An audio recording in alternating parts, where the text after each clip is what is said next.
Bezrat Hashem. Donc, Bezrat Hashem, c'est le dernier cours avant Rosh Hashanah. C'est l'occasion pour nous d'essayer de réfléchir à un enseignement, à une expression qu'on entend souvent, que le jour de Rosh Hashanah, nous avons 3 livres qui, encore une fois, s'ouvrent à nous. C'est pas? S'ouvrent à nous, le livre des tzadikim, des bénonim et des rechaim. Donc, des justes parfaits, des pourris parfaits, et des ceux qui sont un petit peu entre les deux. D'accord? C'est en général ce qu'il est coutume, ce qu'il est usuel de dire.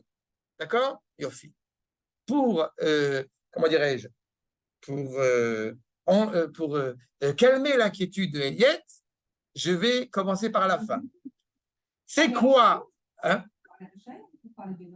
Alors, ce que je veux dire, c'est que, non, en général, on dit qu'il y a 3 livres, et en réalité, voilà, donc il y a 3 livres, où est-ce qu'on va être inscrit? Donc on a une angoisse à l'arrivée de Rosh Hashanah. Quand je dis que je vais commencer par la fin, je vais dire tout de suite, et je vais le montrer, c'est quoi l'objectif, quel est l'objectif de mon étude. 1, il n'y a pas 3 livres, il y en a un seul. Voilà où je vais arriver.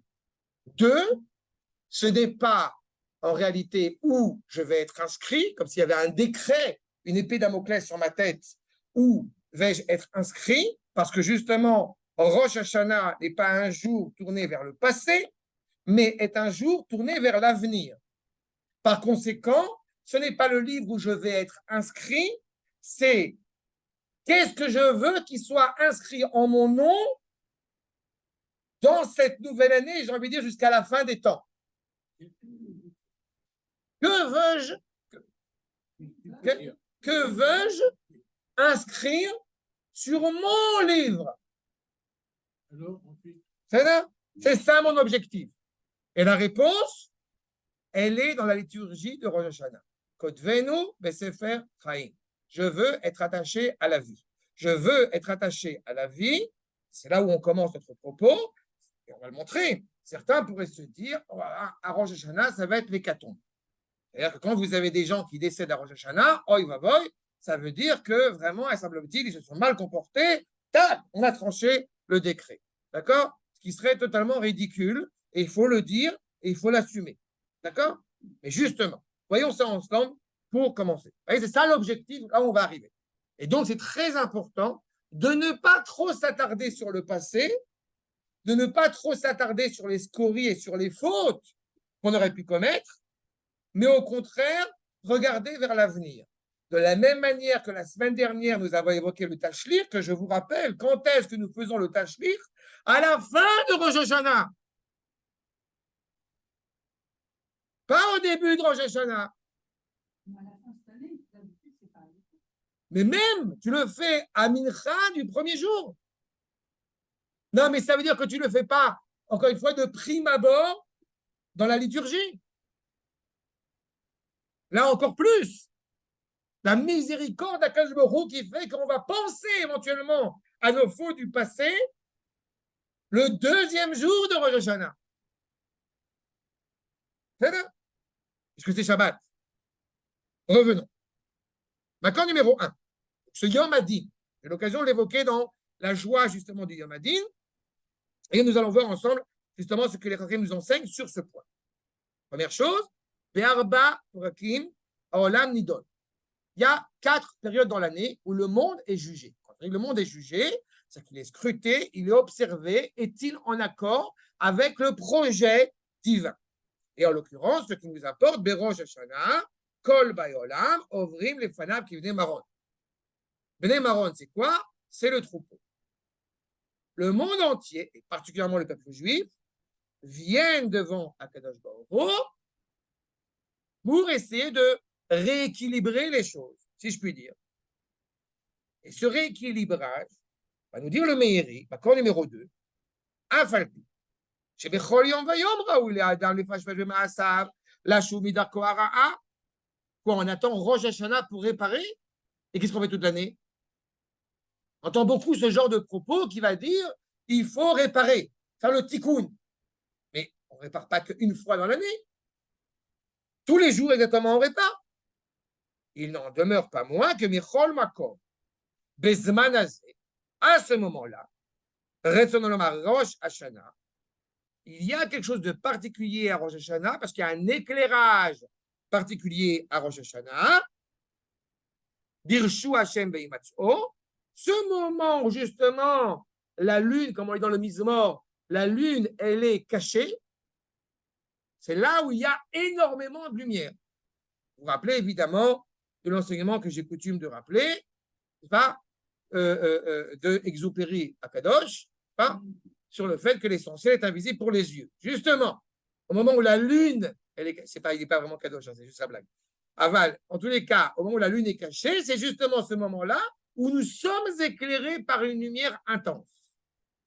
À ce moment-là, il est d'autant plus souhaitable, poursuit le Meiri, leitorer beyoter, il faut se réveiller d'autant plus. Et nos maîtres ont utilisé cette image derech mashal shlosh tasfarim niftachim berosh Hashanah. 3 livres qui sont ouverts à Rosh Hashanah. À la Rechaim, à la Tzadikim, à la Beinonim. D'accord? Évidemment, je mets en garde tout de suite pour ceux à qui ça dira quelque chose, ceux à qui ça dira rien, n'oubliez ce que je viens de dire. Quand on parle des Beinonim, on ne parle pas des Beinonim du Tanya. D'accord? On parle des Beinonim, c'est-à-dire qu'encore une fois, il y a une sorte d'équilibrage entre un nombre de fautes et un nombre de mitzvot. D'accord? Ceux qui ne savent pas de quoi je parle de Admoraz Zaken, oubliez ce que j'ai dit. En tous les cas, chez Kol Echad Ve'echad, Nidon Kefi Ma'asav. Bon, alors, si on arrive comme ça, très bien. Puisque Rosh Hashanah, c'est le jour où en réalité on est en train de regarder, fait le compte, donc a priori, je vois que j'ai fait 295 mitzvot cette année et 50 averot.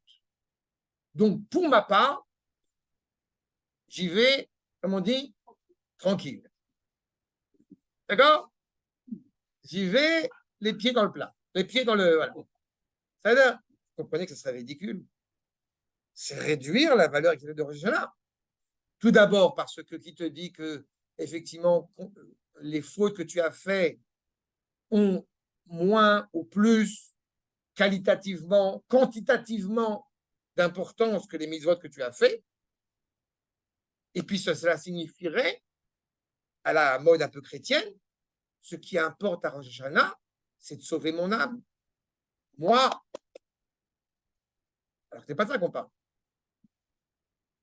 On va y revenir.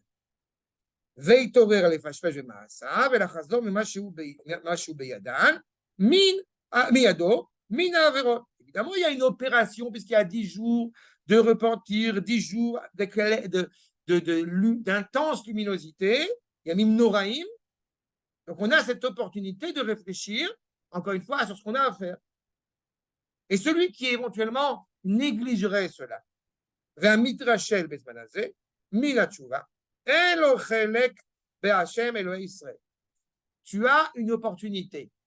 Toute l'année, on a la possibilité de se rapprocher d'Akadosh Baruch Hu, de faire une introspection et d'être en cohérence avec ce que nous devons être, avec plus ou moins de succès. Mais le jour de Rosh Hashanah, on a le portail qui est ouvert. Donc, on a d'autant plus d'opportunités de pouvoir le faire.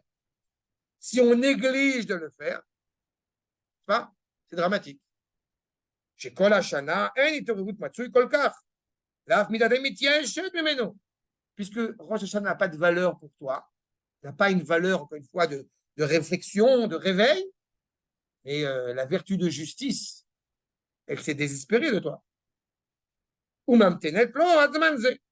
Ok, toute l'année, tu as la possibilité de réparer, et puis tu t'en fiches, et puis c'est pas important pour toi. Arrive Rosh Hashanah, on va voir, on va regarder. Regardez la miséricorde d'Akadosh Baruch Hu de dire, on va voir si à Rosh Hashanah, il se passe quand même quelque chose à l'intérieur de toi. Le chauffard, cette sonnerie du chauffard qui nous transcende de l'intérieur.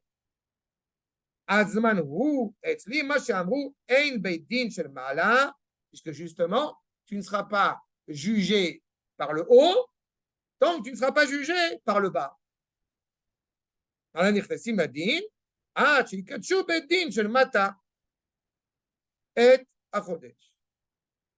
quoi elle leur a fait référence? Vous savez que pour signifier la noéménie, Néoménie, alors, même si en haut, c'est bien placé pour rappeler que Rosh Hashanah, c'est d'abord et avant tout Rosh Chodesh Tishri, pour fixer le nouveau mois, en haut, ils ne le fixeront pas tant que le Sanhédrin en bas, il n'a pas fixé. Donc la valeur du temps, comme notamment, on va le dire pendant la Tefila, comme nos épouses le disent en allumant, n'est-ce pas, les bougies, la Dnik Tov, et en l'occurrence, chez le Shabbat. On va dire dans la Tefila, mais Kadesh Israël, Vazemanim, ça veut dire qu'encore une fois, le temps trouve son sens et trouve sa valeur par le biais d'Israël lui-même. Mais on a évidemment beaucoup de questions qui se posent. Première, pourquoi est-ce qu'on a pris cette image, parce que c'est une métaphore clairement définie, pourquoi est-ce qu'on a pris cette image du livre? D'autre part, pourquoi 3 livres? La vie n'est pas aussi tranchée, évidemment. Et puis, il y a un autre détail qui me paraît intéressant, c'est comment est-ce qu'on va juger, comment est-ce qu'on va définir qui est tzaddik, Benoni ou Racha. On ne sait rien. On va ensemble traiter de Rosh Hashanah. Tout le monde est jugé à Kol Nidonin de Rosh Hashanah, et on signe à Yom Kippourim. Est-ce que vraiment on a signé à Yom Kippourim? Pas totalement. Pourquoi? Parce que quand tu arrives à Hoshana Rabbah, on se dit quoi? Pitka Tava. Pitka Tava, c'est que Akadosh Baruch Hu, il a signé, mais il n'a pas encore transmis le pété, le message. Est-ce que les Rechaïm sont vraiment condamnés à Rosh Hashanah? Ils doivent le penser. En vrai, dites-le à personne, ils sont condamnés à Hanouka. Parce que si à Hanouka, avec une telle obscurité, ils vont allumer les bougies de Hanouka, la lumière de Hanouka, ça veut dire que brûle en eux encore quelque chose de profondément important. Puis n'oubliez pas un détail, c'est que ceux qui sont évidemment les plus virulents à l'égard de la Torah et de leur rabbin, ils font quand même quelque chose d'absolument terrible, parce que pendant les 8 jours à Hanouka, ils sont en train de faire quelque chose qui a été fixé par les rabbinim. Donc c'est terrible, n'est-ce pas? Mis à part le fait d'avoir convoqué un gourou avec une barbe et un chapeau pour se préoccuper de la partie la plus sensible de leur fils à 8 jours. C'est aussi très problématique. Pour quelqu'un qui est moderne et ouvert, et tout le monde a compris que je suis pas de malentendu. Ça là? Vous n'avez pas compris? Non, je te montrer de quoi. Qu'est-ce que ça devient? Qu'est-ce qu'il y a à Hanouka? Tout ce qu'on a appris depuis des années, devant nos parents, devant nos rabbinim. Parce que ce que tu nous dis, comme tu le dis si bien souvent, on assimile, on essaie de comprendre tout ce qu'on peut comprendre. C'est très difficile d'assimiler tout ça. Mais on retient quand même un noyau. Mais qu'est-ce qui arrive si on n'arrive pas à se comporter comme on avance. Comme il est écrit qu'il faudrait... Le monde avance. On a déjà dit, le monde avance. Ton épouse chez Thierry m'a dit il y a quelques années de cela, avant j'avais l'impression de comprendre, maintenant je ne comprends plus rien depuis que le gars m'écoute. Je lui ai répondu, je dis à l'époque, c'est la preuve que, au Hachem, tu commences à comprendre. C'est vrai. Voilà. Achat. Donc, Berosh Hashanah, avec Zaradin Shelem, Nirtam, Kol Echad, Vechad, Bezmanu, chacun en son temps. Nous dit Rav Chasvodei, Amar Rabbi Yochanan, Shelosha Sfarim Niftachim, Berosh Hashanah, 3 livres sont ouverts à Rosh Hashanah. Echad Shel Reshaim Gmurim, Echad Shel Tzadikim Gmurim, Echad Shel Benonim. 3 livres. Tzadikim Gmurim, ceux qui sont profondément justes, sont déjà contresignés, ratifiés à Rosh Hashanah. Reshaim Gmurim, définis comme étant malheureusement rattachés à la mort déjà à Rosh Hashanah. Et pourtant, vous considérez que vous n'avez pas vu un certain nombre de juifs qui peut-être des shalom, pas que de juifs d'ailleurs, mais Hitler, par exemple, Avdil Alpha Dalot, il n'est pas mort en Rosh Hashanah. Tu vois? S'il n'est pas juif, alors On s'en fout. Akol haolam. Donc, et la Gemara ne peut pas se tromper. Donc, de quoi on parle? Qu'est-ce que c'est que la vie? Qu'est-ce que c'est que la mort? Les Bénonim, Tlouin, Veomdim. Ils se tiennent debout entre les deux. Mais si les Rachaïm ont choisi cette expression de dire se tiennent debout, là encore, ce n'est pas innocent. Alors qu'on essaie de comprendre cela. D'accord? Rashi, d'accord, numéro 4. Première définition a priori de ce que va signifier cette notion, encore une fois, de Rechaim, Benonim et Tzadikim. Shlosha Sfarim, Sifrei Zikaron, Shel Maaseh Aberiot. Sifrei Zikaron, les livres, encore une fois, du souvenir. Mais on a cette notion de Sefer Zikaron. C'est la Torah. Là où ont été façonnés, forgés l'essence même des créatures en tant que créatures façonnées par un créateur. Les Yom Adin, chez Rio Ametim. Donc, ça veut dire que le jour du jugement qu'on appelle Yom Adin, qu'on appelle Rosh Hashanah, dois-je le rappeler et le préciser, nous rentrons dans le monde futur. Ce que nous évoquons, la résurrection des morts. Adkan, vous êtes OK? Si c'est Rosh Hashanah, non, parce que chaque année, tu avances un peu plus vers cette problématique-là. Tu as dit, tu es gentil, tu as dit, j'ai coutume de le rappeler, tu as dit tous les ans. Va plus loin que ça. Qu'est-ce qu'on fait chaque semaine? Tu rentres dans le 7e jour, d'accord? Bien fait. Donc, la dimension 7e. Par un pur hasard, évidemment, qui n'a rien à voir avec notre propos, le mois de Tishri, tu peux me rappeler c'est quel mois, s'il te plaît? Le 7e mois. C'est clair? Tu rentres dans une autre dimension. Tu rentres dans la dimension du 8e, n'est-ce pas? En étant dans le 7e, et tu rentres déjà dans une dimension auquel, encore une fois, nous sommes en train de véhiculer un message qui provient de au-delà du 7e.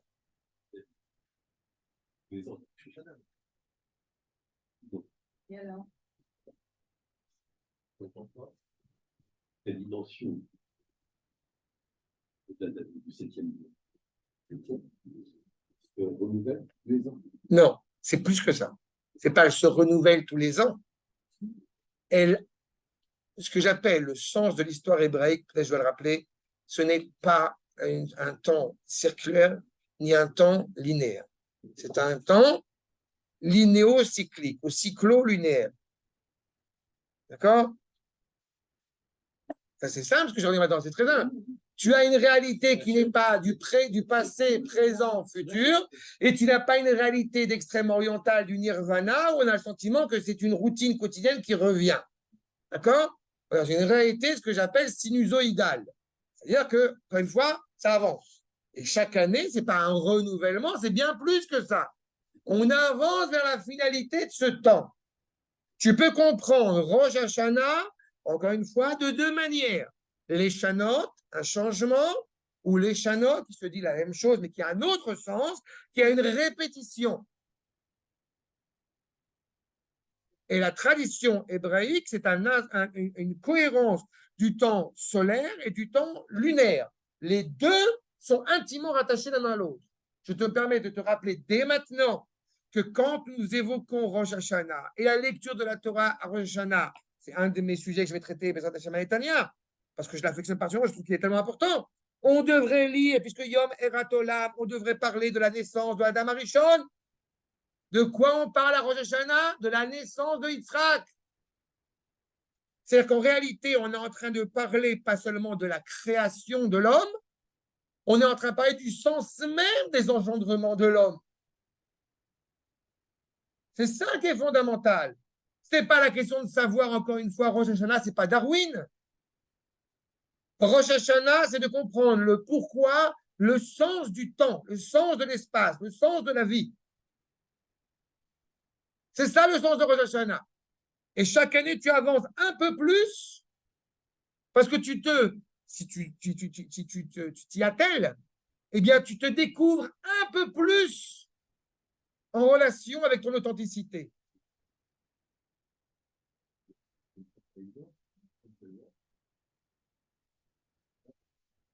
l'année prochaine. Mais on peut malheureusement avoir 15 ans et avoir 15 ans pendant très longtemps. On peut avoir 76 ans. Non, mais ça que je veux dire, c'est qu'on peut avoir 76 ans d'Afka et être d'une jeunesse. On peut avoir 76 ans et être d'une jeunesse exemplaire parce qu'il y a une dynamique, parce qu'il y a un renouveau permanent. Je vais dire un terme un peu extrême, mais quand quelqu'un me dit, mais à mon âge, qu'est-ce que je vais changer? Ben, il y a un cimetière à côté, si tu veux. C'est ça que je veux te dire. Tu peux avoir 76 ans, mais c'est tout à ton honneur. Tu peux avoir 76 ans, mais dans cette position, justement, de renouvellement, de dynamique, et de décider, c'est parce que c'est mon propos, de décider le jour de Rosh Hashanah où veux-tu être inscrit? Qu'est-ce que tu veux qu'on inscrive? On va y revenir. Regardez la suite. Mais là, vous comprenez que quand on parle de Yom Hadin, il n'a pas parlé, encore une fois, de ce qu'on appelle le jour après 120 ans. Il parle de Kshiyichiyu Ametim, à la fin des temps, même bien après la fin des temps. Reshaim Gmurim, Rubam Avonot. Les gens qui sont considérés comme étant profondément pourris, c'est ceux qui, donc, encore une fois, sont en majorité composés de faux. Et à l'inverse, Beinonim, Machatse al Machatse. Les tzadikim, on sait ce que ça veut dire. Les Reshaim Gmurim, donc on a compris. Et les Beinonim, c'est un petit peu l'entre-deux. Et c'est ce que va reprendre le Ramban, justement, quand on pèse sur la balance, parce que le signe qui est rattaché au mois de Tishri, n'est-ce pas, c'est la balance. Alors on met les fautes, on met les mitzvot, et on regarde. Mais ce qui est intéressant, en plus de ça, vous voyez le Rambam, accord numéro 5. C'est ce qu'on fait le Rosh Hashanah. On retrouve les propos qu'on a déjà vus, justement, encore une fois, dans la Gemara. Maintenant, ce qui m'importe, c'est de quelle vie parle-t-on. Quand on appelle ça la vie en français, je réitère ce que j'ai dit tout à l'heure, pas enregistré, quand on parle du Kodesh, il faut en parler en lâchant la Kodesh. Quand on parle en français, automatiquement, dois-je le rappeler, Rashi, la Az, la Shon, Avoda, Zara. Quand on parle en français, on parle automatiquement dans une langue idolâtre. On n'a pas le choix. Mais c'est ce qui est inhérent au mot, et Rashi, vous savez pertinemment que Rashi connaissait un peu le français, donc s'il traduit en la'az, c'est parce qu'il est conscient de toute la perte, n'est-ce pas, de sens dès qu'on va parler en français. Pourquoi ça touche notre sujet? Tout simplement. Vous dites la vie en français, on ne dit pas les vies en français. Alors, c'est un autre sens. On a plusieurs vies tout au long de sa vie. Mais ça reste la vie. En hébreu, vous avez déjà un pluriel. Chaim est un mot pluriel. Ça, on n'a pas dit une fois que tu es mort, c'est fini. Après 120 ans, je parle.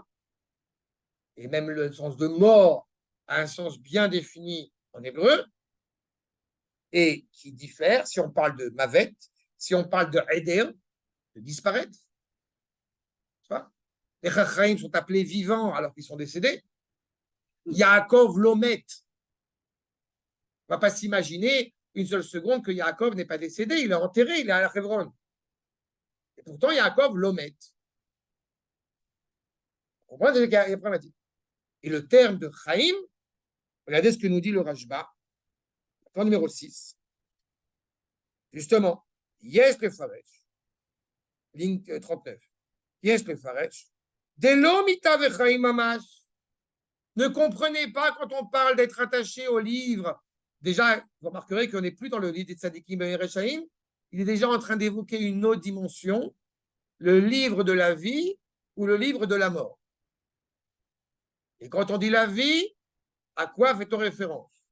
Quand on dit la mort, pareil. Ne pense pas une seule seconde qu'on parle de la vie, on va dire la vie terrestre. Parce qu'à Rosh Hashanah, ce qui est important, c'est de savoir si effectivement tu vas pouvoir acheter, pour les Sfaradim parmi nous, tu vas pouvoir acheter le Mizmor sur la Parnassa, parce qu'il faut que tu gagnes beaucoup d'argent cette année. D'accord? Et Rosh Hashanah, aux yeux de certains, malheureusement, c'est le sens de Rosh Hashanah. Je ne suis pas forcément d'accord avec ce postulat. Surtout que celui qui est capable de donner autant d'argent pour le Mizmor de la Parnassa, peut-être ça veut dire qu'il n'a pas de problème de Parnassa. Donc, Oui, mais c'est pas normal. Bon, en tous les cas, ce n'est pas l'objectif. Je dis clairement, le Rashba, c'est d'abord et avant tout, sauter même une ligne, à la fin de ligne 40, Otan Reshaim, Efshar Shiesh Beyadan, Ksat Mitzvot. Oh, ajoute un point. Qu'est-ce que tu vas définir comme rachat et comme tzaddik? Pourquoi ce n'est pas possible de considérer que celui qui serait un tzaddik ou un rachat serait rattaché à leur confort financier? Parce qu'on voit justement des gens qui a priori sont des Rechaim et ils vivent grâce à Dieu jusqu'à très longtemps et ils ont beaucoup d'argent et ils n'ont pas de problème. Et à l'inverse, des tzadikim qui a priori auraient des problèmes. Répond le Rav, en réalité, il est possible que la personne en question, je ne sais pas si c'est un rachat ou c'est un tzaddik, peu importe, mais il est possible que la personne en question, eh bien lui, ou son aïeul même, a fait quelque chose de bien sur terre. Et Akadosh Baruch Hu est intéressé à éponger, j'ai envie de dire, tout ce que cette personne a fait de bien sur terre pour en être totalement libéré dans le monde futur. Jamais un acte n'est gratuit. Tu fais un acte bien, tu fais un acte pas bien, à un moment donné ou un autre, tu le payes. C'est ce qu'il est en train de nous dire. Otan Reshaim, Cherche Yesh Beyadan, Tzat Mitzvot. Peut-être ils ont fait un peu de mitzvot. Chez Matan Sraran Baolamazé. Quand tu as fait des mitzvot, on va te donner une récompense maintenant. Mais t'es pourri. Oui, mais tu as fait des choses bien quand même. Donc je ne peux pas ne pas te donner une récompense vis-à-vis des choses bien que tu as fait. Donc, ils bénéficient et ils bénéficient pleinement de ceux qu'ils ont œuvré, qu'ils ont prodigué comme bien dans ce monde-ci, pour être totalement perdus. Les avidam, les atid lavo. Prenez, et ce n'est pas vrai que pour le peuple juif, hein, prenez à titre d'exemple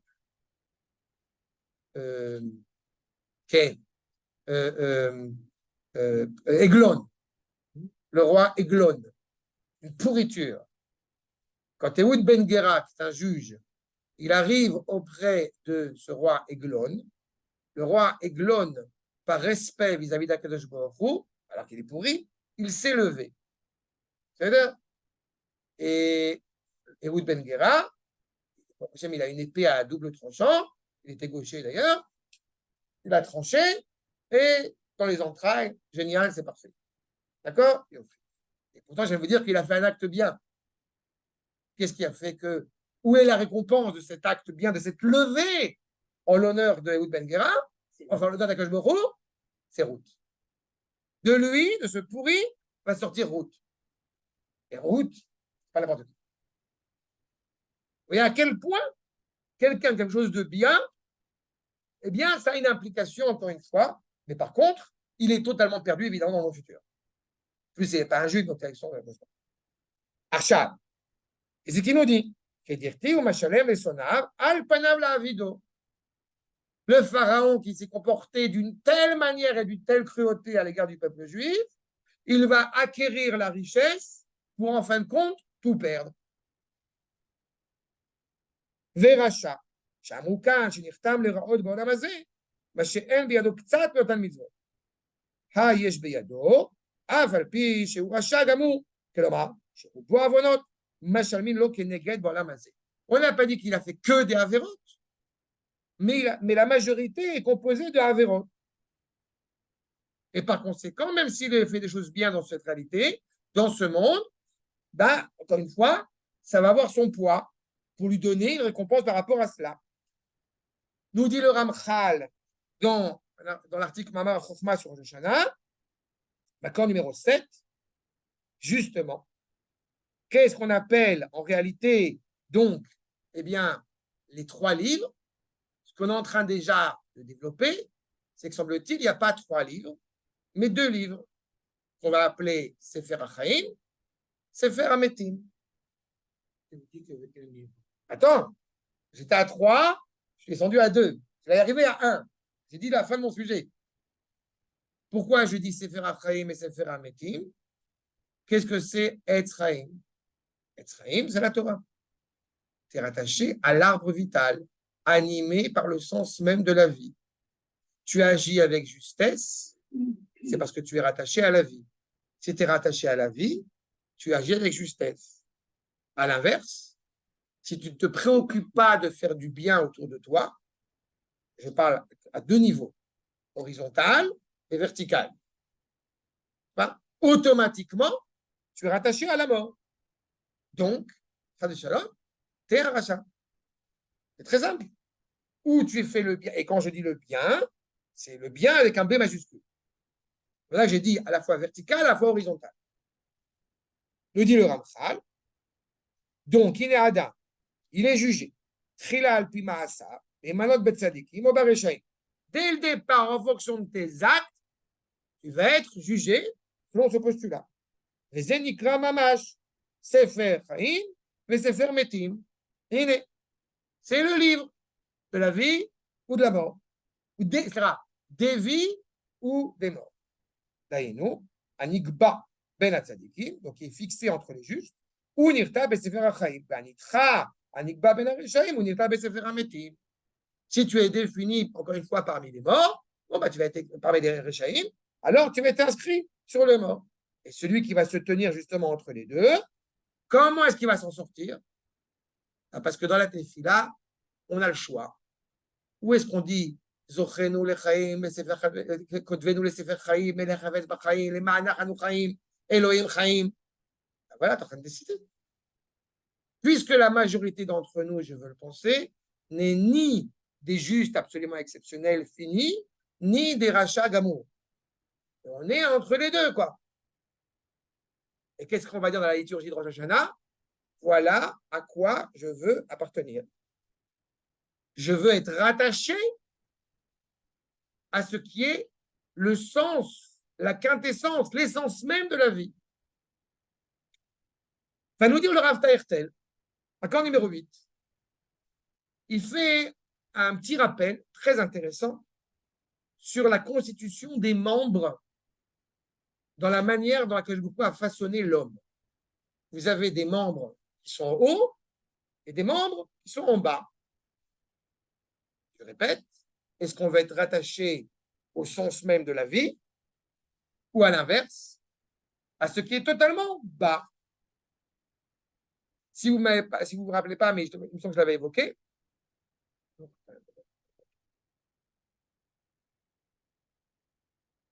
celui qui consomme des fruits de mer, en hébreu, ça s'appelle zifré metim.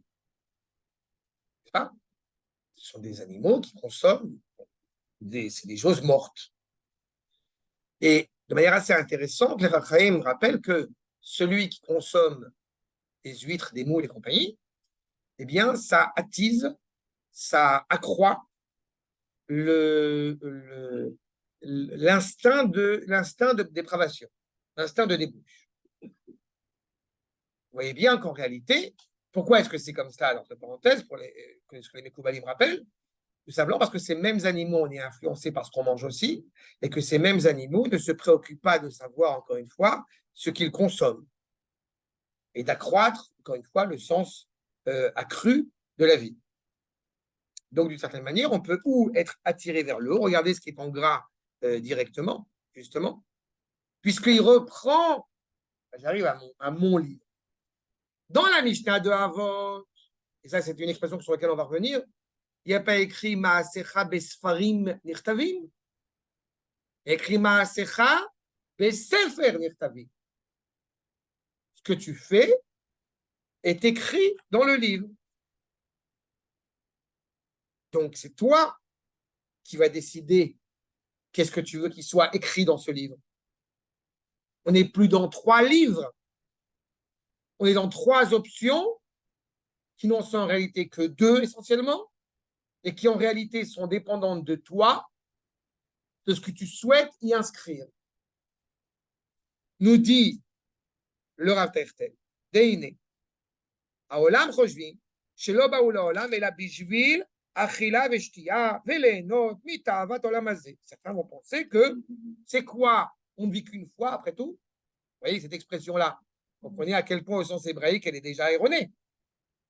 Parce qu'on ne vit pas qu'une fois, on vit au moins 2 fois, pour commencer. Mais pour ceux qui vont véhiculer ce genre de message, évidemment, l'essentiel de la vie, c'est de bouffer, c'est de kiffer, c'est de manger, c'est... Et ils oublient l'essentiel, minaïkar, les hashlim, ratzon aboro, qui est quand même l'essentiel d'abord et avant tout, c'est d'accomplir, compléter la volonté de leur créateur. Et de rattacher à la vie éternelle, à la vie absolue. On peut quand même être joyeux. Est-ce que tu m'as entendu une seule seconde de dire qu'il ne faut pas être joyeux? Non, tu ne l'as pas dit, ni l'un ni l'autre. Ah si, je l'ai dit, mais ça, ce n'est pas aujourd'hui. Je l'ai dit plusieurs fois. Tu tombes dans l'écueil chrétien. On peut quand même être joyeux. Pourquoi le quand même être joyeux? Ça impliquerait qu'en réalité, ça voudrait dire que être rattaché à la Torah ne nous comble pas de joie. Oui, déjà le fait de... Bien fait. C'est la joie. Aval. Yes, likach musar askel. Il faut bien comprendre. Chez Shitatam Mut'e. Malheureusement, comme nous avons vécu en exil, eh bien, nous ne sommes pas toujours conscients de cette problématique-là. Mais leur conception, elle est erronée. Pourquoi?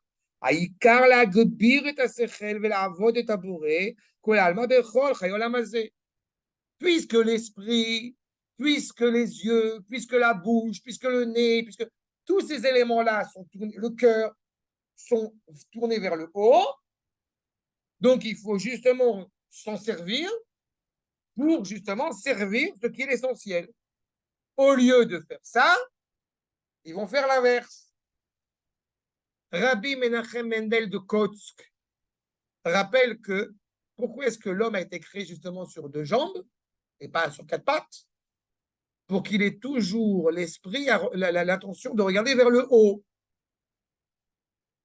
Pas? C'est ce qui est inscrit. Justement, le Borei Barach. On ne s'attend pas à ce qu'encore une fois, Kadosh Baruch Hu, il soit sur son trône, sur les nuages. Ça serait abaisser la grandeur du Créateur. Et quand je dis abaisser, là encore une fois, vous voyez la problématique, les défauts de langage, c'est abaisser par rapport à moi, par rapport à l'homme. Parce qu'il n'y a pas d'abaissement ou d'élévation. Achab. Et justement, ligne 65, Samo Aboré mi les mala, ou les mata. Vous avez le nombril, au-dessus du nombril, en dessous le nombril. Deine, Akeva vebne me'ain, Emma mi les mata kol. En réalité, ce n'est pas le nombril, c'est plus haut que ça. Les entrailles, le foie, le pancréas, d'accord? Est-ce que c'est un problème de prendre un bon repas de fête succulent, surtout pendant les fêtes? Je vais t'effrayer peut-être, mais certains ont coutume à Rosh Hashanah de manger 7 plats. C'est deux. Donc vous voyez que ce n'est pas le problème. Le problème, est-ce que Rosh Hashanah, d'abord et avant tout, c'est l'essentiel de savoir est-ce qu'on a bien mangé et bien bu, et j'ai la peau du ventre bien tendue, ou alors de compléter, de donner un sens, voilà, de comprendre la valeur de ce qu'on vient de faire. Certains, à Rosh Hashanah, c'est le beau moment pour se disputer si on doit faire d'abord les sésames, ou d'abord la citrouille, ou d'abord les haricots verts. Alors qu'en réalité, c'est là, mais ce n'est pas l'essentiel. C'est comme Shabbat, à la fin du Shabbat. On sent cette loi. Oui, mais ce n'est pas le propos. Non. Ça dit, non, ne coupe pas maintenant. Ce n'est pas le propos. Je dis simplement, c'est vrai aussi pour Shabbat, mais quel sens spécifique on donne à chaque épisode, à chaque événement, et d'autant plus, encore une fois, ce jour, ce Yom Hadin de Rosh Hashanah. Je répète, à quoi je veux aspirer. Donc, qu'est-ce que je veux qu'il soit inscrit en mon nom dans ce livre? Ce n'est pas la joie au sens, comme je répète, ce qui n'est pas méprisable ni négligeable. On peut avoir très bien mangé, mais quel va être le programme du repas? De quoi je vais parler pendant le repas? Mais je suis aussi virulent là-dessus. C'est, à mon avis, la question essentielle. J'ai eu l'occasion une fois d'expliquer pourquoi est-ce que je récuse l'idée, c'est vrai pour toutes les fêtes, et pas moins pour Rosh Hashanah, pourquoi je ne peux pas supporter d'avoir un non-juif à ma table au jour de Rosh Hashanah. Et comment je peux dire que meurent tous mes ennemis, tous les goïms qui veulent du mal à Israël, en ayant un goy juste devant moi? Il y a un truc qui n'est pas cohérent. Pessah, c'est Dieu pas chaud. En tous les cas, il faut une cohérence vis-à-vis de ce cœur qu'on appelle Israël. Tout ce qui est tourné, je répète, vers le haut, et à l'inverse, poursuit le Rav Tertel, les membres, Avarim Shemasukim Be'anaot Olamazé, Hema Milemata. Tout ce qui intéresse, encore une fois, le monde terrestre, c'est ce qui est le plus proche de la terre. Donc les membres tournés vers la terre. Qu'est-ce qui va orienter mes habitudes? Regardez à quel point, encore une fois, la force de la langue hébraïque. Qu'est-ce qui va diriger mes habitudes? Est-ce que c'est en haut ou en bas? Je vous rappelle, comment on dit habitude en hébreu? Ergelim, c'est raglaim. Tu vas là, tes pieds vont là où tu les encourages à aller. Yadaim askaniot, les mains qui doivent être purifiées. Est-ce que ce sont les mains, si je puis dire, ce qui est en haut qui oriente les pieds, ou les pieds qui orientent les mains? C'est clair ce que je suis en train de soulever? Et quand je parle comme ça, je vous en supplie, ne tombez pas dans l'autre écueil gréco-chrétien de dire, ah oui, donc en réalité, il faudrait éventuellement, d'un point de vue idéal, il n'y a pas de malentendu là-dessus, s'enfermer dans un monastère. Ce n'est pas du tout ce que je dis. D'accord? Kendam. Tout à l'heure, il y a quelque chose qui est sur le pays, dans ton raisonnement, c'est le rôle du sexe. Il n'est pas parfait, il n'est pas passé dans la partie supérieure. Oh, il fait, très bien. Fait. Je te rappelle que j'ai dit le Benoni, Taloui Veomed, il dépend et il se tient debout. Tu as quelqu'un qui n'est pas très connu qui s'appelle Yosef Hatzadik. Dans l'arbre des sphirotes, eh bien, la sphira qui justement est au milieu, elle s'appelle Isod. La Midata Isod, le fondement même. Quand les Rachem ont voulu supprimer l'instinct d'intimité, le Yetzer de Harayot, eh bien, le lendemain, il n'y avait pas d'œuf, comme on dit dans le traité de Yoma. Ça veut dire qu'on ne peut pas empêcher l'instinct d'intimité. Est-ce que l'instinct d'intimité est quelque chose de bien ou de mal, de bénéfique ou de problématique? Réponse, il est au milieu. Et il est au milieu, ça veut dire, non.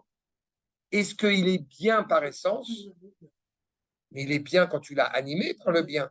Je te rappelle que sous la choupa, ce que j'ai coutume d'expliquer à chaque fois, c'est que le Yetzer Hara, qu'on appelle le Yetzer Hara avant la choupa, s'appelle Kiddushin après la choupa. Donc ça répond à ta question. Mais simplement, tu as toujours une ambivalence qui peut nous mener sur un terrain qui soit au contraire tourné vers le haut pour servir à Kajboku dans ce qu'on appelle la chambre des chambres, ou à l'inverse, aller dans la pire dépravation possible. Et je répète, en hébreu, justement, c'est très intéressant, on ne parle pas du problème de Yetzer d'Arayot, on parle de Gilouï Arayot. Je vous rappelle, ça c'est très important, les trois fautes les plus graves dans la tradition juive, ce n'est pas le problème d'avoir du sang, ce n'est pas le problème de servir, eh bien, j'ai envie de dire à Kadosh Baruch Hu, dit le problème d'avoir cette intimité, le problème c'est de révéler des choses qui ne doivent pas être révélées.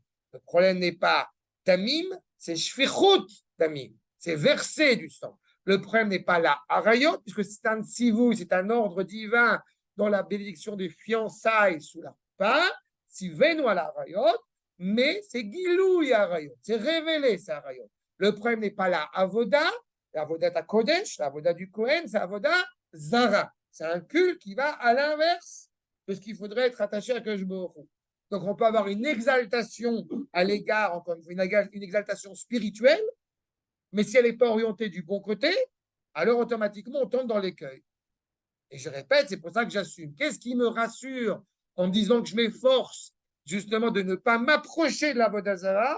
C'est un, d'étudier les Chachamim, deux, d'essayer d'être certain d'avoir bien compris ce que les Chachamim ont dit. Et là, a priori, je suis protégé. Je dis a priori.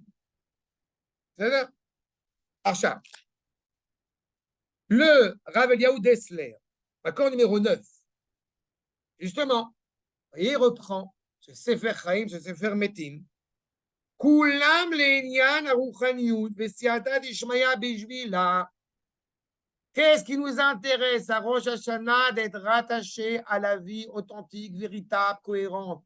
Combien de fois il m'arrive d'entendre aller à la prière, faites beaucoup de prières, qu'on ait une année bonne, plein d'argent. Mais c'est pas le sens de Rosh Hashanah. Je suis navré de le dire comme ça, mais c'est important. Alors que, encore une fois, je dis ça, mais ça ne veut pas dire on veut une année sans argent, c'est pas ça que je suis en train de dire. Mais on veut que cette année, elle soit remplie du sens, remplie de l'avènement messianique auquel nous aspirons. Mais l'abondance, encore une fois, dans l'unité du Créateur. Exactement. Exactement. C'est ça, Rosh Hashanah. On veut toucher, on veut palper ce Olam Haba dans lequel on rentre. Si chaque Shabbat, on aspire à rentrer dans le 8e jour, j'aime à le dire que Rosh Hashanah, on est en train de goûter un soupçon de cette éternité du 8e jour. Mais on le goûte, mamash. Le Marzor du Ramchal, Makor numéro 10. Achaim nikraim otam sha'akdusha meira alem u'mitdabeket ba. La vie est cette vie dont la sainteté, encore une fois, nous éclaire et nous attache. Comprenez que ce que cela implique, c'est qu'on peut passer totalement, c'est ça qui est absolument d'ailleurs attristant à mes yeux, on peut passer totalement à côté de Rosh Hashanah. C'est vrai, et là je m'attache à Rosh Hashanah, mais tu as raison. On peut passer totalement à côté. Parce que, encore une fois, on n'a pas... Et malgré tout, on va être éclairé. Mais celui qui est aveugle, ben, il ne voit pas le soleil. Dès qu'on est conscient qu'il y a le soleil, c'est qu'on n'est pas totalement aveuglé. Et c'est lourd. C'est un jour très... Oui, quand je dis qu'on est aveugle, c'est qu'on ne voit même pas la lumière. On ne voit même pas on est aveugle. Voir le noir, c'est déjà voir. Oui, c'est ça. Oui, c'est aussi pareil. Tu as raison. C'est l'alternative. Mais tu remarqueras que celui qui est sourd, pas forcément de naissance d'ailleurs, il est dispensé d'entendre le chauffard. Il ne peut pas l'entendre. On te dit, il est dispensé. S'il n'entend pas, il ne peut pas être dispensé. Il est automatique. Oui, mais il est important que la halakha, elle te dise que celui qui est sourd est dispensé. Pour te dire que... Bizarre. Mais aujourd'hui, au Hachem, on peut. De la même manière, comme j'avais expliqué, que celui qui est myope, par exemple, le Kohen qui serait myope, si on peut réparer son handicap au laser, ce qu'on peut faire de plus en plus à notre génération, eh ben, pourrait travailler dans le Beth Amikdash. Ce qui montre bien qu'il y a. Voilà. En tous les cas. La musique, le son d'une guitare, on peut obligé de la. Je suis très heureux de t'entendre dire, et je vais reprendre ce qu'a dit David. C'est là où je me dis à chaque fois que Mechila, c'est petit encore. Parce que quand vous entendez le son du chauffard, tu m'as fait ce parallèle avec la musique, tu as fait, mais c'est plus loin que ça. C'est plus loin que ça. Ashrei ha'am yodea teroua, n'importe quelle personne dans le monde est capable de prendre un chauffard et de sonner du chauffard. Qu'est-ce qu'il y a de particulier dans le peuple juif d'avoir le privilège de reconnaître le son du chauffard? C'est que ça te transcende pas seulement, encore une fois, au niveau des vibrations biologiques, physiquement. Si tu me dis, c'est pour ça que je reprenais sur la question de la Kabbalah, si tu me dis je sens ma neshama, c'est que tu es déjà à l'ouest. Tu comprends ce que je veux te dire? C'est au-delà de ça. Ashrei ha'am yoda teroua, comme je prends cet exemple de la mère qui reconnaîtrait parmi 15 000 bébés le pleur de son bébé. Comment t'arrives? C'est le même pleur? Non. Un truc qui... Mais c'est. Tu as un exemple plus culinaire? Tu peux manger plein de couscous. C'est vrai. Le chauffard, on l'entend avec les ouïes. Non. Mais on le ressent aussi. Oui, mais c'est... Il y a celui qui l'entend et le ressent, Oui. et celui qui peut que le ressentir. Non, sans mais c'est ressent. plus que ça. C'est plus que ça. C'est plus que ça. C'est plus que ça. Tu mets la main sur la corne de bélier, tu vas voir. Je te répète, c'est plus que ça. Vibration. C'est plus que ça. C'est plus que la vibration. C'est quelque chose qui, encore une fois, nous interpelle clairement de l'intérieur. Mais je ne vais pas rentrer dans, si je vais faire un cours sur le chauffard, vous pouvez aussi le regarder. En tous les cas, je poursuis. Le Maharal, l'accord numéro 11. Donc, encore une fois, c'est 3 livres qu'on voit. Nimtza, qui Achaim, Asher Nirta, Berosh Hashanah, ou Chaim Shem Lema'ala Minateva. Tu vois pourquoi je ne parle pas de vibration? La vie à laquelle nous faisons référence à Rosh Hashanah, elle est au-delà de l'ordre de la nature. Les Chazek, Ateva et les Kaimo.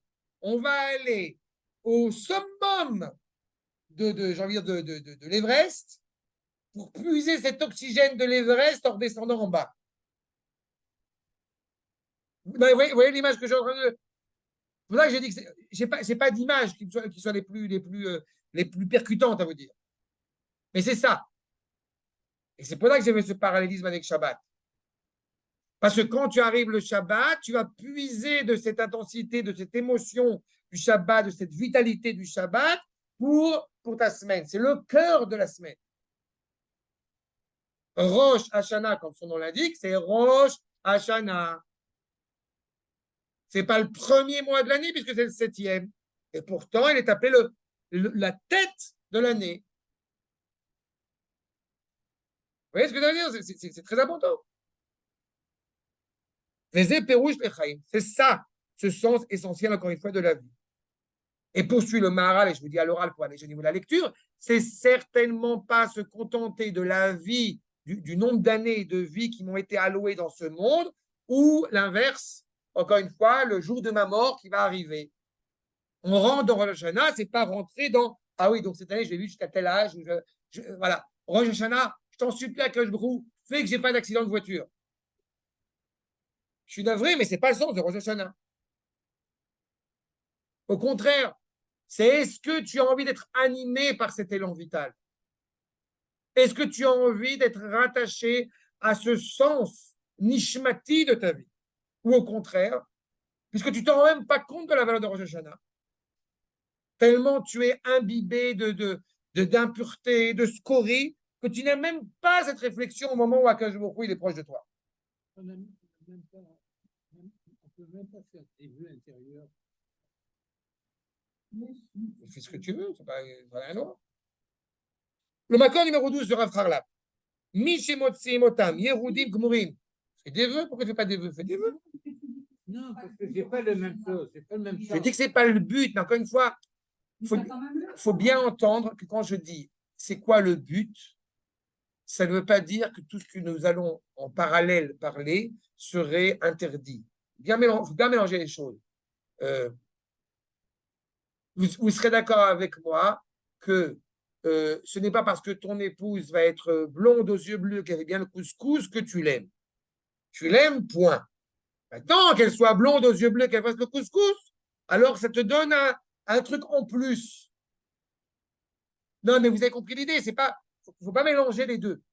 Je dis, encore une fois, comme disait Dr. Eva, dans chaque fête, il y a, encore une fois, un point particulier. Quand on rentre dans Rosh Hashanah, il faut bien saisir quelle est la rencontre. Moed, n'est-ce pas? C'est Idva'adout, c'est la rencontre avec Dieu. Qu'est-ce que je vais rencontrer le jour de Rosh Hashanah en pénétrant dans Rosh Hashanah? À quoi je dois me observer, scruter? Et à l'inverse, celui, pour reprendre les propos du Rav Harlap, qui serait totalement dénué de sens, totalement désespéré, méthode, justement, Nirtavim Besifrei Metim, Rachman Litzlan, qui par conséquent sera inscrit sur le livre de la mort. Méthode Goufaniot, plus que de savoir le jour de ta mort à 120 ans, c'est de se rendre compte est-ce que tu as vécu pour quelque chose ou non. Est-ce que ta vie, elle a eu un sens ou non? Peu importe que ce soit, peu importe quelle en est la raison. Quelqu'un, il a passé sa vie, quelqu'un, il n'a pas d'enfant, mais il a passé sa vie à faire du bien autour de soi. Il a un sens à sa vie. Il est évident qu'au sens individuel, quand on est marié, on a des enfants, on a une vie, on a des petits-enfants, évidemment, ça a aussi une implication. Et ça qu'il est en train de dire, plus que d'avoir peur de ce qui va se passer après 120 ans, יש לפחות שאולי הדין מחייב לכתבהו בספר המתים. Il est beaucoup plus dangereux, on devrait avoir beaucoup plus peur, plus que le sens du futur, de savoir que par la vie que j'ai menée, je suis rattaché à la mort. Être condamné à mort, c'est une chose. Être hayav karet, bien si ça nous paraisse moins sensible, c'est beaucoup plus dramatique. Hayav karet, je vous rappelle, c'est retranché. On est retranché devant Akadosh Baruch Hu. Être condamné à mort physiquement, tu meurs physiquement, c'est une chose. T'as fait. Metsuyan. Si on a dit Chaim, c'est ta vie dans Olam Hazé, vie dans Olam Haba. T'as fait. De mourir, c'est un moment, à un moment donné, à 120 ans, qui arrive, quoi. D'accord? Mais la vraie question, c'est de savoir qu'est-ce qui se passe après. D'abord, ce qui nous importe à nous, c'est ce qui se passe avant, mais qu'est-ce qui se passe après? Est-ce que, en réalité, comme j'avais dit il y a quelques années de ça, quand on avait fait le cours sur la résurrection de la mort, est-ce que la douche va être rude ou non? Est-ce que le savon va être violent ou non? Et ça m'importe beaucoup plus que de savoir si effectivement je vais mourir à 120 ans ou à 125 ans. Tu vois la nuance? Chayav karet, c'est retranché. Tu peux vivre 120 ans en étant coupé, sans même t'en rendre compte, d'être coupé du lien qui te rattache à Kadosh Baruch. Il faut essayer, avant 120 ans, d'essayer de faire tout le temps un bilan pour essayer d'améliorer. C'est pas un bilan. C'est pas un bilan. Non, c'est pas un bilan. Tu ne regardes pas ce bilan. Le bilan, c'est après 120 ans. Acharemot Kedoshim est mort. Après l'enterrement, les gens qui t'accompagnent. Dans la tête, tu fais ce que tu as à faire. On sait ce qu'on a fait depuis. Non, Metsuyan. Baruch Hashem, ça fait 1 heure, je suis en train de parler, on parle du futur. En général, c'est le futur. On y regardé, pas le futur au sens temporel seulement du terme, de regarder vers l'avenir. Qu'est-ce qu'on veut? Est-ce qu'on a un sens? Est-ce qu'on veut, dès à présent, à 76 ans, se dire je veux mener le reste de ma vie comme je l'ai mené avant, ou je veux, encore une fois, pas des bonnes résolutions que je ne vais pas tenir, mais je vais être rattaché à ce sens de ma vie.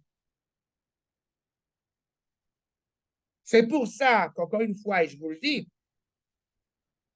bah bon, mais parce qu'encore une fois, on a chacun son bagage et chacun son dossier. Mais si on est en train de regarder, n'oublie pas que la volonté profonde, l'exigence profonde du d'Akadosh Baruch Hu, c'est pas de savoir combien de livres tu as fini par cœur. C'est la Sod Bedivre Torah. À quel point la Torah, elle t'anime ou non. Vous savez très bien, depuis quelques années qu'on étudie ensemble, c'est pas un cours de couture. On est en train de s'investir, de réfléchir, d'avoir une réflexion. Et justement, il y a 3 évocations dans ce Rosh Hashanah, dans le Rosh Hashanah Bechlal. C'est effectivement Rosh Hashanah. Mais je vous le dis à l'oral, ce que dit le Ridba, l'accord numéro 13, c'est Rosh Hashanah, c'est la résurrection des morts, et enfin, c'est le jour de ma mort. Mais étrangement, le jour de ma mort n'est pas retracé, n'est pas pensé, n'est pas vécu, n'est pas réfléchi. On n'en parle pas. Par contre, on parle des 2 premiers. Et ça vous montre bien qu'encore une fois, mon objectif cette année, c'est de ne pas vivre 1 an de plus. Yom Erat Olam. Adam Arishon, je le rappelle, Adam Arishon, avant la faute, est né le 1er Tishri. Je suis en train, dans mon essence profonde, de retrouver la réalité de Adam Arishon avant la faute. Je touche l'absolu. Tout à l'heure, Eva parlait d'ange. Le frère Ashkenaz, je vous rappelle, on a l'habitude de mettre le kittel à Rosh Hashanah. Pour le moussaf. Le kittel, c'est comme une robe de chambre, un vêtement blanc. Pour faire quoi? Pour ressembler à des anges tutélaires. Une transparence totale. Vous voyez à quel point, encore une fois, on pourrait passer à côté? Je parle d'éternité, tu me parles de savoir si tu vas bien manger ton couscous à Rosh Hashanah. C'est dommage.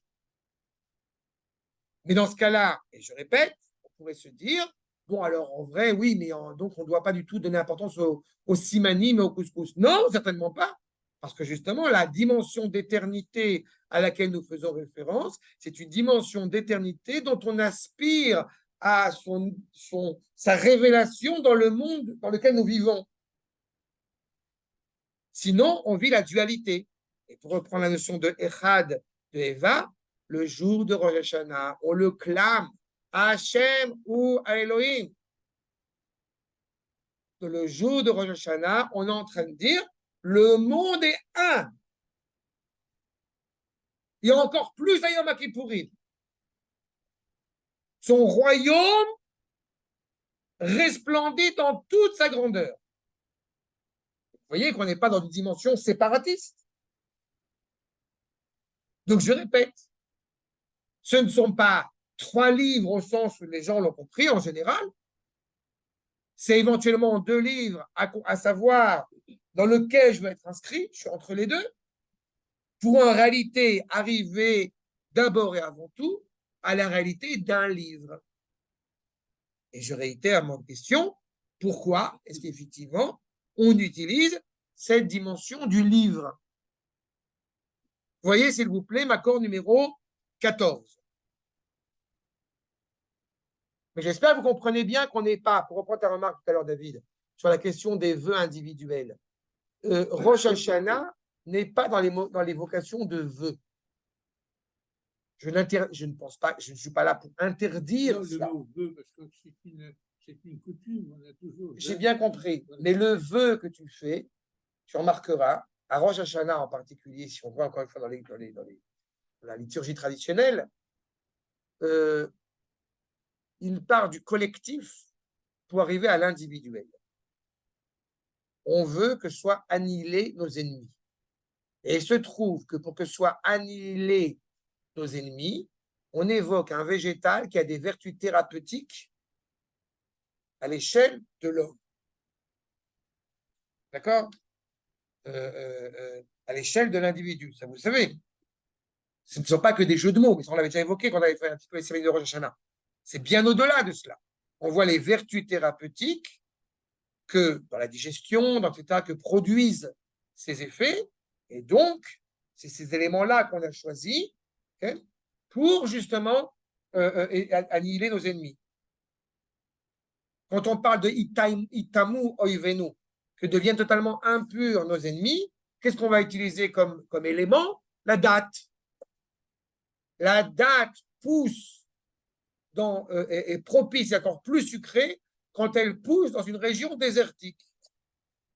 Ce qui n'a évidemment rien à voir avec le verset. Ça dit Katamar Ivrach.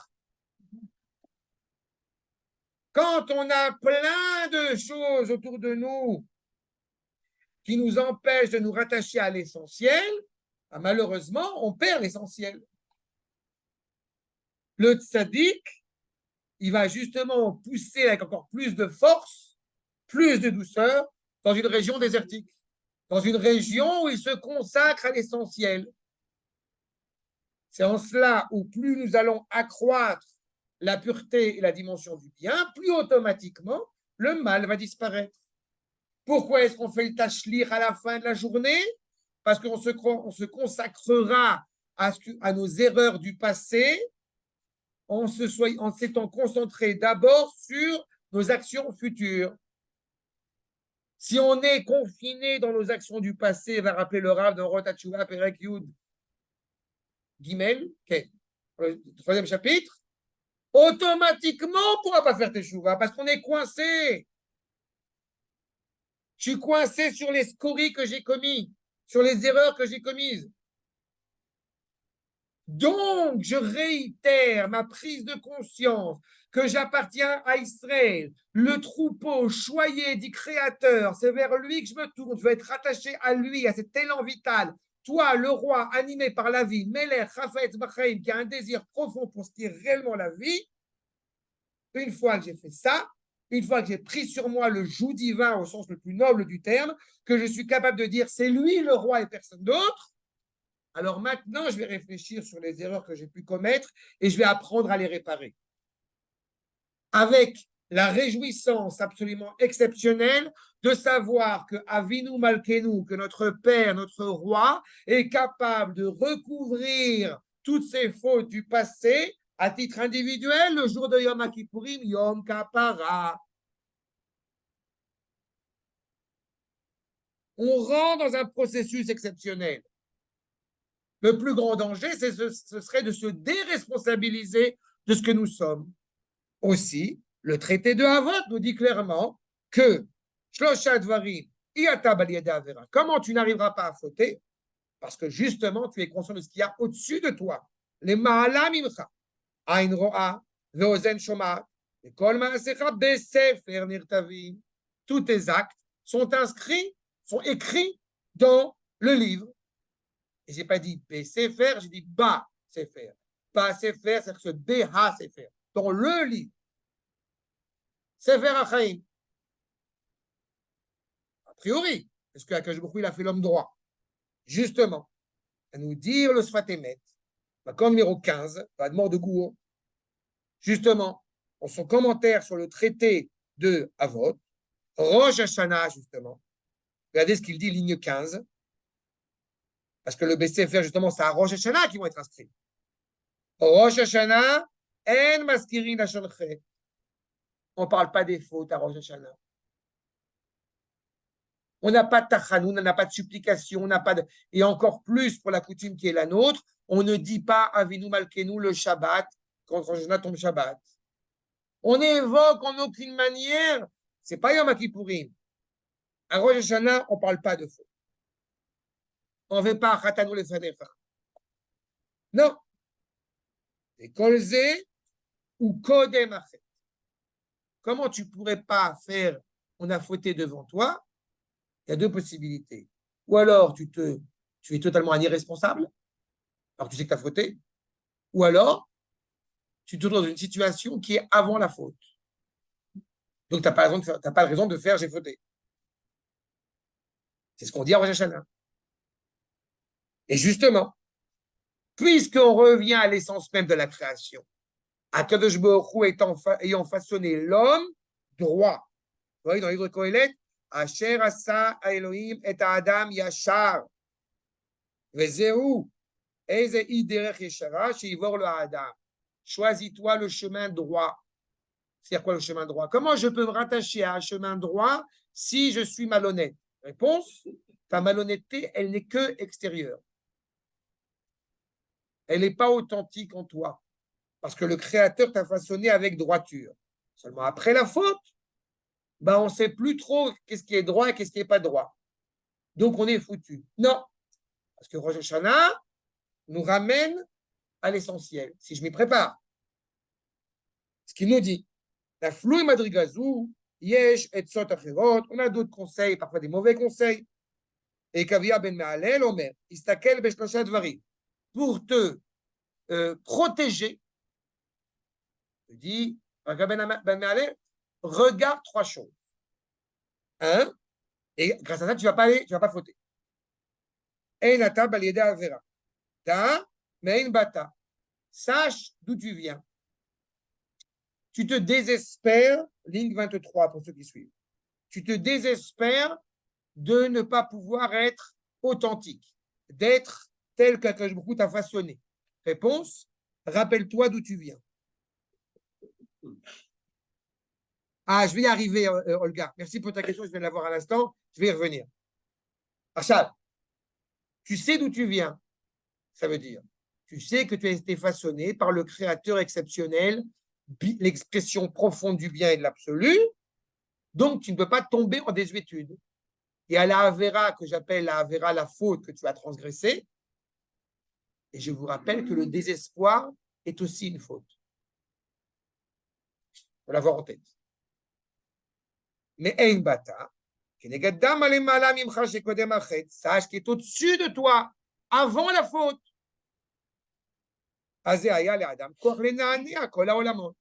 Si tu es conscient que tu es rattaché intimement à l'absolu, mais tu vas pouvoir franchir des montagnes. Tu comprends, on ne peut rien y faire. On m'a encore demandé il n'y a pas longtemps, mais l'État d'Israël sont les Américains, qu'est-ce qu'on va faire? La réponse, Rosh Hashanah. C'est sûr que si je suis convaincu que le Dieu Biden est le seul qui pourra nous sauver, c'est dommage, quoi.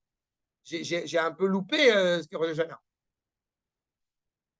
Que je me et Biden, il y en a un qui va tomber. Et c'est pas Akadosh Baruch Hu.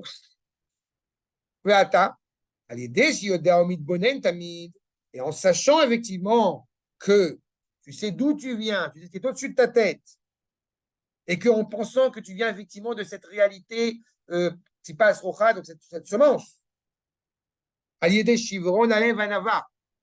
le fait de savoir que tu viens, que tu es rattaché à un créateur absolu et bien, ne doit pas te remplir de désespoir, mais il est certain qu'il te remplit de, comment dirais-je, d'introspection et d'humilité.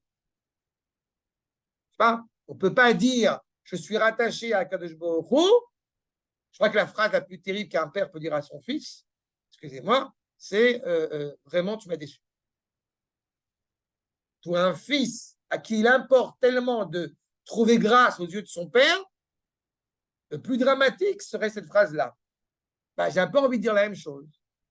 Ça veut dire, en étant rattaché au roi des rois, Ben Shel Melech, béni Bechorit et mon fils aîné,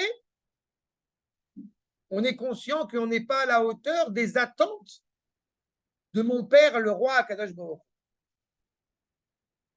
Donc on pourrait se désespérer de cette réalité-là.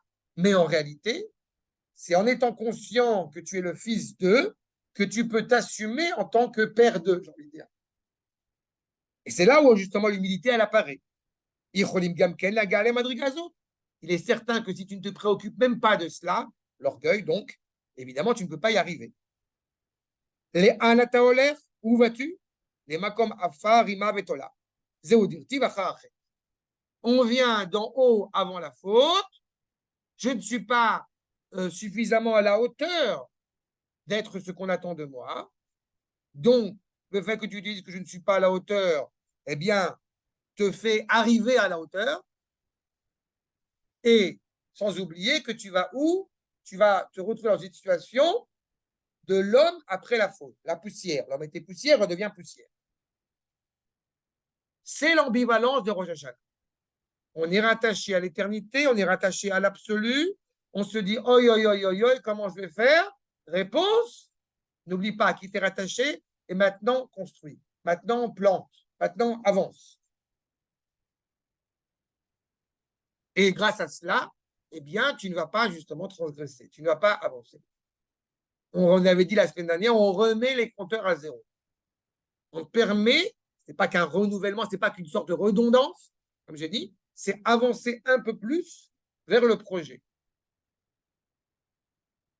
Nous dit Rabbi Tzadok de Lublin, dans Makor numéro 16, chez Mimaase HaMitzvot Nesa Chaluka de Rabbanan, allez-vous, je parle à Maba. Je vais revenir sur cette problématique de Sefer. Qu'est-ce que c'est qu'un livre? Et je dois commencer par cela avant de continuer.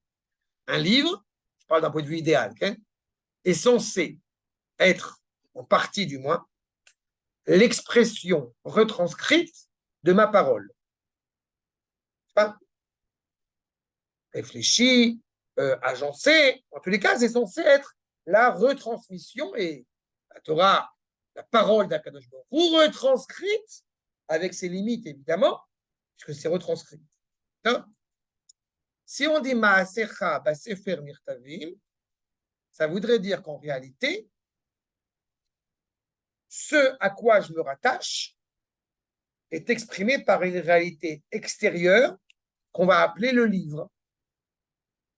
En réalité, il y a une profondeur derrière ces lettres que je dois essayer de sonder, de comprendre, de chercher. Mais que extérieurement, j'ai ce livre, j'ai la couverture.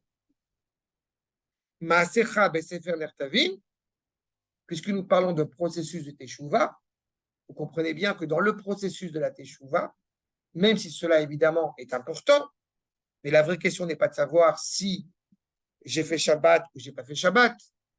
La vraie question, c'est de savoir qu'est-ce qui m'anime de l'intérieur pour m'amener à faire Shabbat.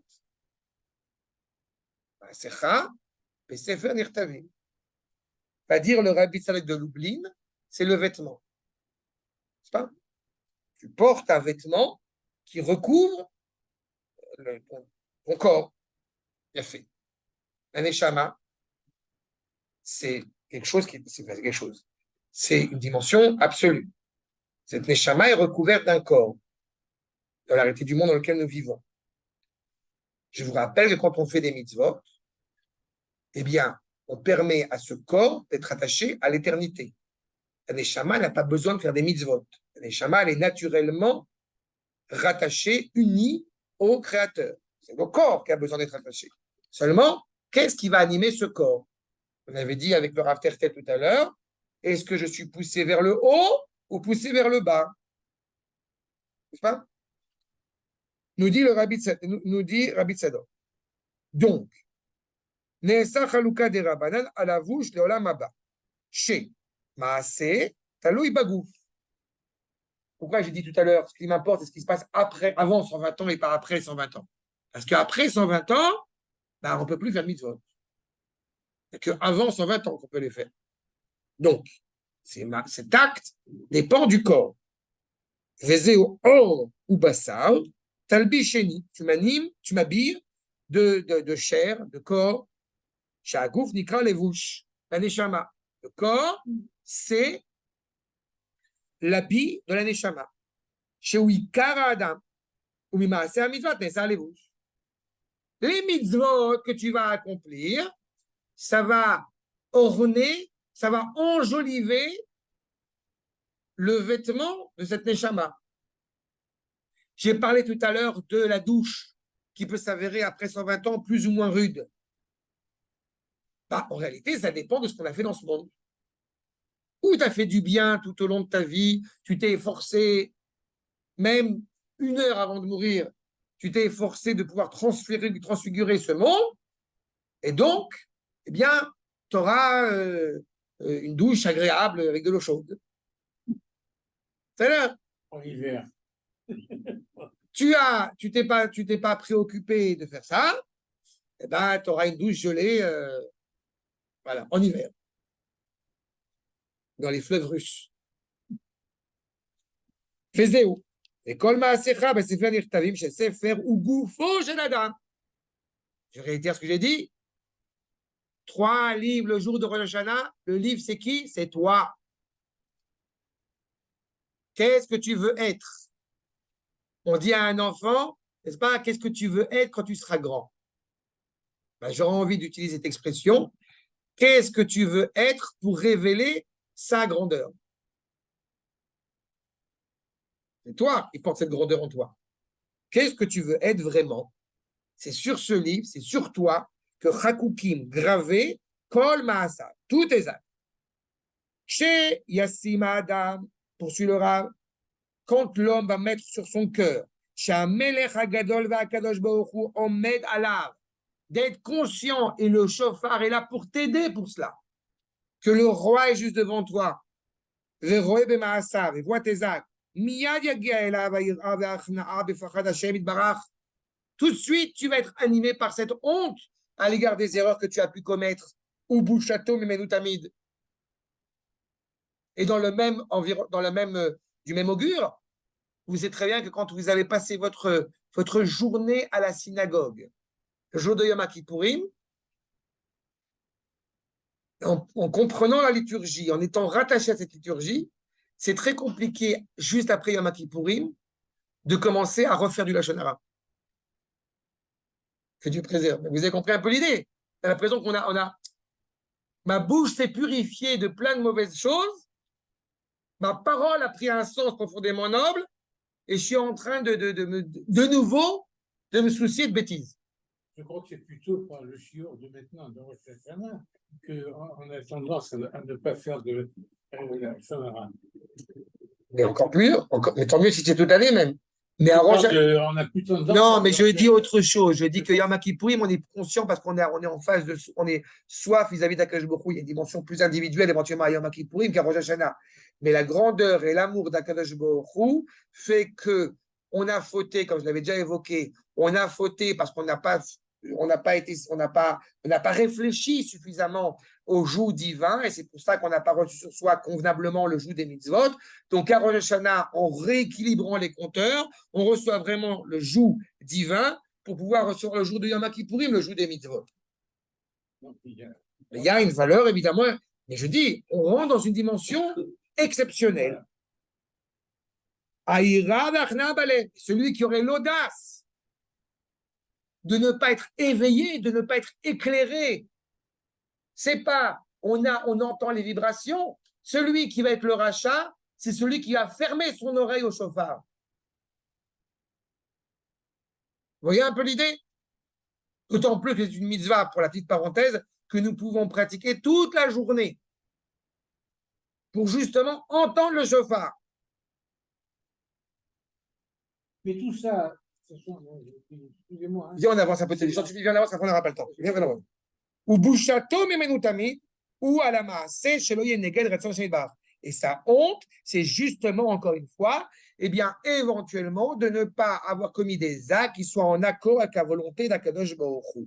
J'ajoute un point que j'ai trouvé exceptionnel, ma corps numéro 17, dans le Bat Ain, qui est un maître de la Chassidut. Il rappelle que Sefer, ça vient de Sapir. C'est la même langue. C'est-à-dire le bâton de Adam Arishon, avec toute l'histoire du peuple juif qui est construit de ce qui est constitué de saphir, Le Sefer, n'est-ce pas, il a une valeur exceptionnelle. Est-ce que tu prends soin de toi, en gros? Il nous dit le Bataïn, accord numéro 17, Kol Maasecha Besefer Nirtavim, Aïnou chez Kol Maasecha Yubchenat Sefer, la chante Sapir, Vezach, Akadosh Baruch Hu, il a fait l'homme droit. Est-ce que tu te préoccupes de conserver cette pureté, cette valeur exceptionnelle qui est la tienne?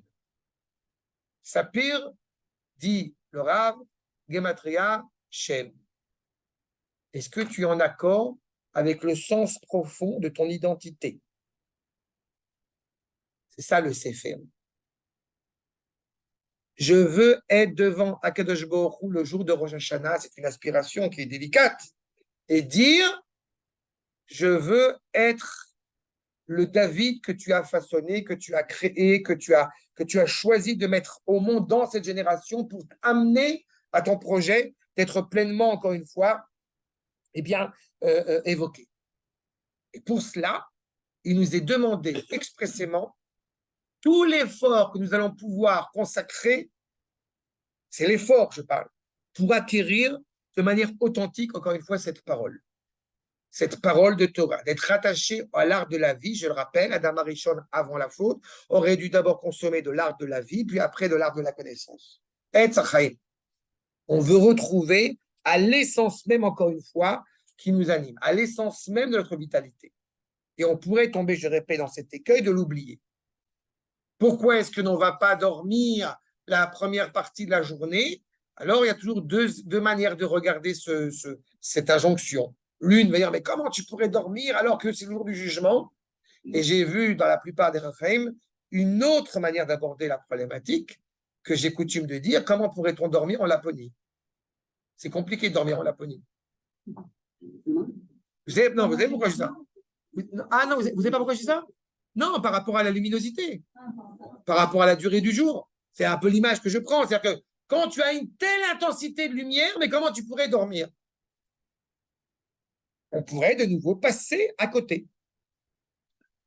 Maintenant, comprenez bien. Et c'est pour ça que la moitié de la journée, on ne dort pas parce qu'on est éclairé. On veut garder intacte cette intensité qu'on est en train de mettre en place. Il me reste 2 points. Je vais aller je suis obligé on a encore un peu de temps, mais je voudrais avancer avec votre permission. Pourquoi est-ce qu'en réalité, eh bien, le Beinoni, il se tient, talouille, dépend et debout? Accord numéro 19. Le Meï Marom, le Rav Harlap, vous voyez ce qu'il nous donne, vous voyez ce qu'il nous dit. On est en train de vérifier, de peser sur la balance la valeur de tes actes.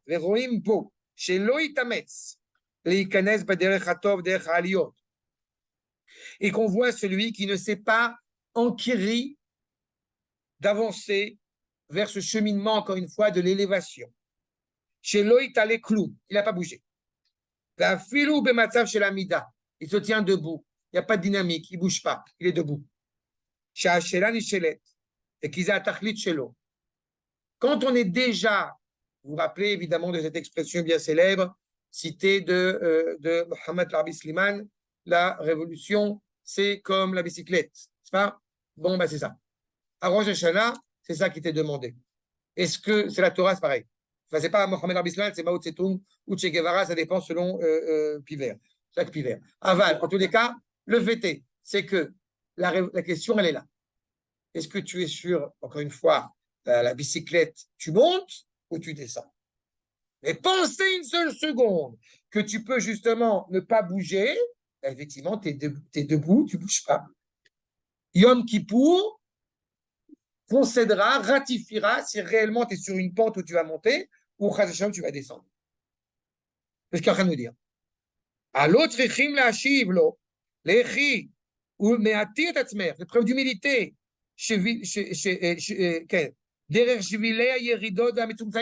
Ne va pas sur des chemins sinueux qui vont te faire descendre.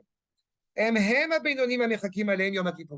cela que Yom Kippourim va faire attention, va être prudent. Tu vas aller vers le haut, tu vas aller vers le bas.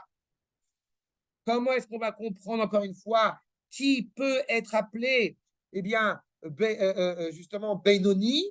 Comment est-ce qu'on va définir si en réalité tu as plus de fautes ou plus de mitzvot? Eh bien, le Rav Harlap, justement, va mettre en évidence, le Rav Harlap, le Rav Isaac de Lublin, Makor numéro 20, va mettre en évidence le ribouille, c'est quelle valeur tu vas accorder à chacun des actes, pas seulement quantitativement, mais d'abord qualitativement. Quand on parle de roux, je vous le dis à l'oral, quand le Rav Isaac de Lublin parle de Roubo Zechuyot ou Roubo Avonot, en réalité, il faut bien comprendre qu'il ne s'agit pas de faire un compte-rendu. La personne, elle peut avoir été en colère toute sa vie, et puis une fois, elle était de bonne humeur. Ben, c'est ce qu'on va appeler Roubo Avonot.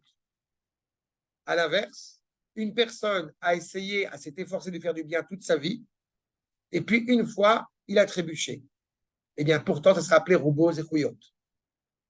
C'est cette qualité qu'on va octroyer à une personne qui aurait plus de fautes que de mitzvot, ou l'inverse, n'est pas quantifiée, n'est pas, encore une fois, on ne peut pas décider qu'une personne est on ne peut pas décider qu'une personne est rachat ou tzaddik en fonction de l'impression qu'il nous donne. Majorité de fautes.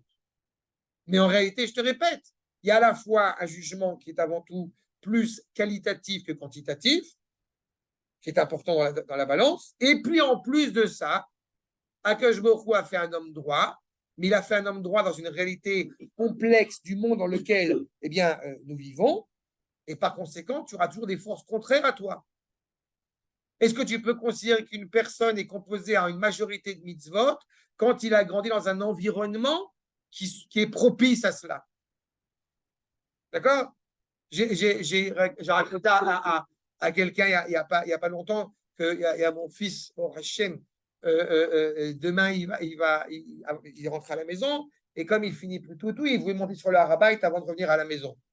Mais je vous dis très honnêtement, de manière très orgueilleuse, mais c'est un grand kiff pour moi qu'un ado de 15 ans, ce qui l'anime, c'est de savoir s'il va monter sur le Harabait demain matin. C'est sympa quand même pour un gosse de 15 ans. Je ne suis pas certain que tous les gosses de 15 ans dans le monde, c'est ce qui les anime d'abord en premier. Mais d'un autre côté, on dit un chien ne fait pas un chat.